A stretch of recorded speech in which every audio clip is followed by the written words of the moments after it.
8월 31일 새벽 기도회 말씀입니다. 시편 94편 1절로 23절입니다. 여호와여 복수하시는 하나님이여 복수하시는 하나님이여 빛을 비추어 주소서. 세계를 심판하시는 주여 일어나사 교만한 자들에게 마땅한 벌을 주소서. 여호와여 악인이 언제까지 개가를 부르리이까. 그들이 마구 짓거리며 오만하게 떠들며 죄악을 행하는 자들이 다 자만하나이다. 여호와여 그들이 주의 백성을 짓밟으며 주의 소유를 곤고하게 하며 과부와 나그네를 죽이며 고아들을 살해하며 말하기를 여호와가 보지 못하며 야곱의 하나님이 알아차리지 못하리라 하나이다. 백성 중에 어리석은 자들아 너희는 생각하라. 무죄한 자들아 너희가 언제나 지혜로울까. 귀를 지으시니가 듣지 아니하시랴. 눈을 만드시니가 보지 아니하시랴. 뭇 백성을 징벌하시는 이 곧 지식으로 사람을 교훈하시는 이가 징벌하지 아니하시랴. 여호와께서는 사람의 생각이 허무함을 아시느니라. 여호와여 주로부터 징벌을 받으며 주의 법으로 교훈하심을 받는 자가 복이 있나니. 이런 사람에게는 환난의 날을 피하게 하사 악인을 위하여 구덩이를 팔 때까지 평안을 주시리이다. 여호와께서는 자기 백성을 버리지 아니하시며 자기의 소유를 외면하지 아니하시리로다. 심판이 의로 돌아가리니 마음이 정직한 자가 다 따르리로다. 누가 나를 위하여 일어나서 행악자들을 치며 누가 나를 위하여 일어나서 악행하는 자들을 칠까. 여호와께서 내게 도움이 되지 아니하셨다면 내 영혼이 벌써 침묵 속에 잠겼으리로다. 여호와여 나의 발이 미끄러진다고 말할 때에 주의 인자하심이 나를 붙드셨사오며 내 속에 근심이 많을 때에 주의 위안이 내 영혼을 즐겁게 하시나이다. 율례를 빙자하고 재난을 꾸미는 악한 재판장이 어찌 주와 어울리리이까. 그들이 모여 의인의 영혼을 치료하며 무죄한 자를 정죄하여 피를 흘리려 하나. 여호와는 나의 요새이시요 나의 하나님은 내가 피할 반석이시라. 그들의 죄악을 그들에게로 되돌리시며 그들의 악으로 말미암아 그들을 끊으시리니 여호와 우리 하나님이 그들을 끊으시리로다. 아멘. 오늘 1절 말씀은요, 복수하시는 하나님이여 이렇게 시작해요. 그들을 심판해 달라고 기도하는 겁니다. 그런데 동시에 그들에게 빛을 비추어 달라 그랬어요. 이 두 개의 말은요, 모순처럼 보입니다. 그러나 이것은 모순이 아니에요. 왜냐? 여기에서 복수는 우리가 생각하는 그런 복수가 아니기 때문입니다. 복수와 빛은 같은 의미로 사용되고 있어요. 왜 그런지를 살펴보려고 하는데요. 여러분, 복수는 성경에서 부정적으로 말해요. 복수는 복수를 낳기 때문입니다. 그래서 성경은 복수는 나에게 맡기라 그렇게 말하는 겁니다. 그렇다면 여기 1절에서 빛을 비추어 주소서라는 말을 보면 여러분 뭐가 생각납니까? 이 빛을 비추어 주소서라는 이 말은 창세기 1장의 3절에 보면 하나님이 빛이 있으라 이 말씀이 생각나요. 땅이 혼돈하고 공허하고 흑암이 깊음 위에 있을 때 이 말씀을 했어요. 하나님이 이 말씀을 하신 이유가 뭘까요? 어떤 사람들은 이 말씀을 두고 하나님이 첫 창조에 실패했다 이렇게 말을 해요. 그러나 이것은 하나님의 창조가 실패해서 다시 창조하기 위해 그 위에 빛이 있으라라고 말한 것이 아니다라는 겁니다. 이것은 하나님이 우리에게 하나님의 구원이 뭔지를 설명하기 위한 것이다 라는 것입니다. 빛이 있으라라고 흑암과 공허함과 혼돈 속에 있는 이 세상을 향하여 말했다는 것은 창조가 실패했기 때문이 아니라 그 무질서 속에 빛이 들어옴으로 이 무질서가 질서로 회복되었다. 그것을 설명하는 거예요. 그게 복음이거든요. 예레미야 4장 23절에 보면 보라 내가 땅을 본즉 혼돈하고 공허하며 하늘에는 빛이 없으며. 이것은 타락한 이스라엘을 향하여 예레미야가 외친 말인데 창세기 1장의 모습과 똑같아요. 이런 겁니다. 세상의 역사는 시작부터 혼돈과 공허와 흑암이라는 무질서 가운데 있다. 그런데 하나님이 빛이 있으라 그런 다음에 보시기에 좋았다. 이것은 이 땅의 죄인을 구원하기 위해 빛으로 오신 예수님을 설명하는 거죠. 성경은 하나님의 구속 역사를 기록한 책이라는 것을 보여주는 거예요. 요한복음 1장에 가면 사도 요한은 각 사람을 비추는 빛이 있다 그랬어요. 요한은 그 빛을 생명이라 그랬어요. 요한복음 1장 4절인데요. 그 안에 생명이 있었으니 이 생명은 사람들의 빛이다.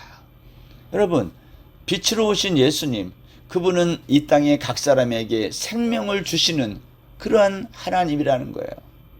창세기 1장 3절의 빛, 요한복음 1장의 빛은 햇빛이 아니고요, 태양이 아니고 예수 그리스도를 말하는 거예요.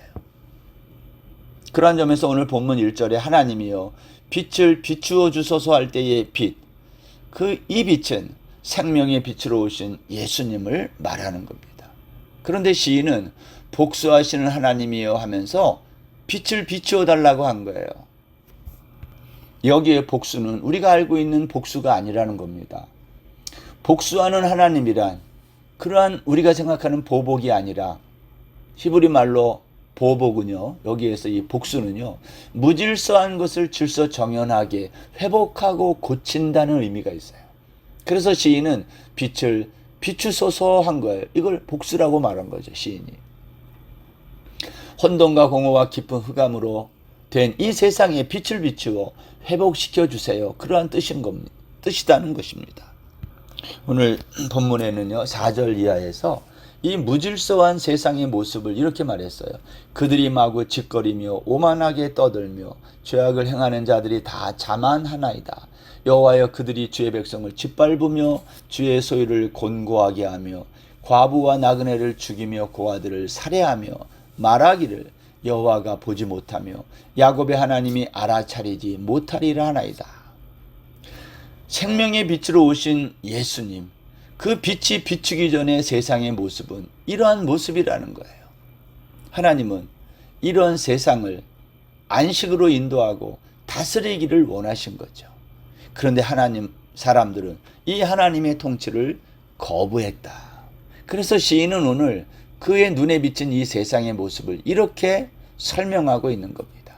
마구 짓거린다. 오만한 소리로 떠든다. 세상이 그렇다는 거예요. 여러분, 우리가 살고 있는 이 세상이 얼마나 시끄러운가요? 얼마나 소란한가요? 왜 이런 일이 있을까요? 무질서하다는 거예요. 하나님의 통치를 벗어난 사람들의 모습인 것입니다. 하나님의 통치를 거부한 이 세상은요, 주의 백성을 짓밟는다 그랬어요. 5절에 보면 주의 백성을 짓밟는다. 이 짓밟다라는 말은요, 날카로운 조각으로 찌르는 거, 부수거나 파괴한 그런 말의 의미가 있습니다. 주변 사람들을 말로 행동으로 아프게 하고 찌르는 사람들 뿐만 아니라 주의 소유를 곤고하게 한다. 이 주의 소유가 누구이죠? 하나님의 백성이에요. 악인들은 하나님의 백성을 곤고하게 한다. 이 곤고하게 한다는 말은 구덩이 파고 묻어버린다는 그런 뜻이에요. 하나님의 백성을 없애버리고 싶다는 거예요. 여러분, 이 5절에 있는 말씀을 요약하면 이런 말이 되죠. 하나님의 통치를 거부하는 자들은 사람들을 날카로운 조각으로 찔러 넘어뜨린 다음 구덩이를 파고 없애버리는 것. 이게 하나님의 다스림을 거부하는 사람들의 모습이라는 거예요. 뿐만 아니라 그들은 과부와 나그네를 죽이고 고아들을 살해한다. 뿐만 아니라 그것을 자랑스럽게 생각한다. 왜 그럴까요? 왜 사회적 약자들에게 이렇게 하면서도 그것을 당당하게 여길까요? 그 이유가 7절입니다. 여호와가 보지 못하며 야곱의 하나님이 알아차리지 못한다. 여러분, 얼마나 황당한 말인지 알 수 없어요. 이 사람들은요, 하나님을 생각하지 않아요. 사람을 지으신 하나님을 생각하지 않아요. 너희의 눈과 귀를 지으신 하나님이 보고 듣는다는 것을 너희는 왜 생각하지 못하느냐는 거예요. 그런데 하나님은 이런 백성들을 징벌한다 그랬어요. 10절. 저는 이 징벌이라는 말이 정말 마음에 안 드는데, 이 징벌은 뭐죠? 벌 주는 게 아니라 고친다는 뜻이에요. 하나님의 통치를 거부하고 이렇게 자기 멋대로 사는 사람들을 형벌로 다스려야 되는데 하나님은 징벌을 해요. 이 말은 깨닫게 하고 고치겠다는 거예요. 하나님은 도대체 우리의 무엇을 고치기를 원하실까요? 11절에 보면 너희들의 생각을 고치겠다는 거예요. 11절 보세요. 여호와께서는 사람의 생각이 허무함을 아시느니라. 허무함이란 말은 헤벨이라는 말인데요. 겨울에 우리가 입김을 불면 하얗게 입김이 생겼다가 사라지는 것처럼 사람의 생각이 그렇다는 거예요. 그런데 우리는 우리의 생각이 날숨과 같이 사라진다는 것을 생각하지 않는다는 거예요. 마치 내 생각이, 내 신앙이 영원히 사라지지 않고 옳다고 믿는 거예요. 그래서 신앙생활을 할 때 자기 생각을 굳히러 오는 분들이 있어요. 자기 생각이 입김과 같이 허무하다는 것을 알고 내 생각을 내려놓기 위해서 와야 되는데, 사람들은 자기의 생각이 옳음을 증명하기 위해서 신앙생활을 한다는 거예요. 이게 얼마나 허무한 건가요? 여러분, 우리의 이 허무한 생각을 내려놓을 수 있기를 바랍니다. 그 사람을 성경은 복이 있다 그래요. 12절에 보십시오. 여호와여, 주로부터 징벌을 받으며 주의 법으로 교훈을 받는 자가 복이 있나니. 누가 나에게 코멘트하고 또 조언을 해주면 그걸 받아들이고 수용해야 되는데 그렇지 않다는 거예요. 여러분, 누군가 나에게 권면하고 조언하는 말을 받아들이는 사람이 복이 있는 사람입니다. 오늘 이 말씀을 듣는 모든 성도님들이 주의 말씀을 듣고 자기의 생각을 내려놓고 고치는, 징벌을 받는 그러한 복된 성도들 다 되시기를 주의 이름으로 축원합니다. 오늘 시인은 그리고 이렇게 말해요. 그런 사람들에게 평안을 주신다는 거예요. 13절 말씀에 이런 사람에게는 환난의 날을 피하게 하사 악인을 위하여 구덩이를 팔 때까지 평안을 주시리이다. 여러분, 하나님의 평안을 선물로 받아 누리는 우리 모든 성도님들 되셨으면 합니다. 여러분, 성도는요 열심히 사는 사람이에요. 그러나 징벌을 받아요. 왜 징벌을 받습니까? 평안을 위해서예요. 평안이 무엇입니까? 평안은, 샬롬은 안식의 완성인 거예요. 하나님의 선물이에요. 그런데 우리는 이 평안을 내가 열심히 살아서 얻어내려고 하는 거예요. 성경은 그렇지 못하다고 말해요. 요한복음 16장 33절에서 이것을 너에게 이르는 것은 너희로 내 안에서 평안을 누리게 하려 함이라. 세상에서는 너희가 환난을 당하나 담대하라. 내가 세상을 이기었다. 평안은 얻는 게 아니라 받는 거예요. 내가 노력해서 받아내는 게 아니라 선물로 주어지는 것. 사실 우리는 이 세상에서 열심히 삽니다. 근데 왜 열심히 사냐면 내가 이렇게 열심히 살아도 평안을 얻을 수 없다는 것을 깨닫기 위해 열심히 사는 거예요. 광야 인생길이 뭐냐? 그것을 배우는 것입니다. 내가 열심히 살아서 얻어지는 평안이 아니라 하나님이 주시는 선물, 하나님의 통치에 순종함으로 누려지는 예수 그리스도 안에 평안을 받아 누리는 거죠. 하나님은요, 아무 가치도 없는 이 흙에 불과한 우리 인생을 창조하시고 안식하심으로 창조를 완성했어요. 그리고 우리에게 다스리기를 원하세요.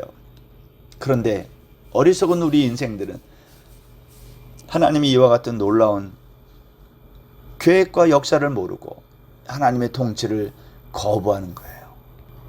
하나님의 통치를 거부하는 자에게는 심판이 임하는 것입니다. 여러분, 우리가 신앙생활을 하면서 꼭 기억해야 될 것, 신앙생활은 생각하는 겁니다. 생각. 왜 하나님이 세상을 창조했는지, 왜 빛이라 하셨는지, 왜 창조의 마지막 날 안식하셨는지, 왜 광야로 이끄셨는지 생각하는 거예요. 그리고 깨닫는 겁니다. 그리고 그 깨달은 것을 삶으로 살아내는 것. 저는 그것이 시편의 삶이라고 믿습니다. 오늘도 이 시인의 이 놀라운 통찰과 그의 생각, 우리가 생각하면서 하나님의 통치를 받아 누리는 저와 여러분 다 되시기를 주의 이름으로 축원합니다. 기도하겠습니다. 하나님 아버지, 오늘도 주의 다스림 앞에 생각하며 왜 나를 광야 인생길로 보내셨는지를 깨닫고 하나님의 다스림을 받아 누리는, 그래서 안식과 평안을 누리는 우리의 삶이 되게 하여 주옵소서. 예수님의 이름으로 기도드립니다. 아멘. 오늘 하루도 평안하세요.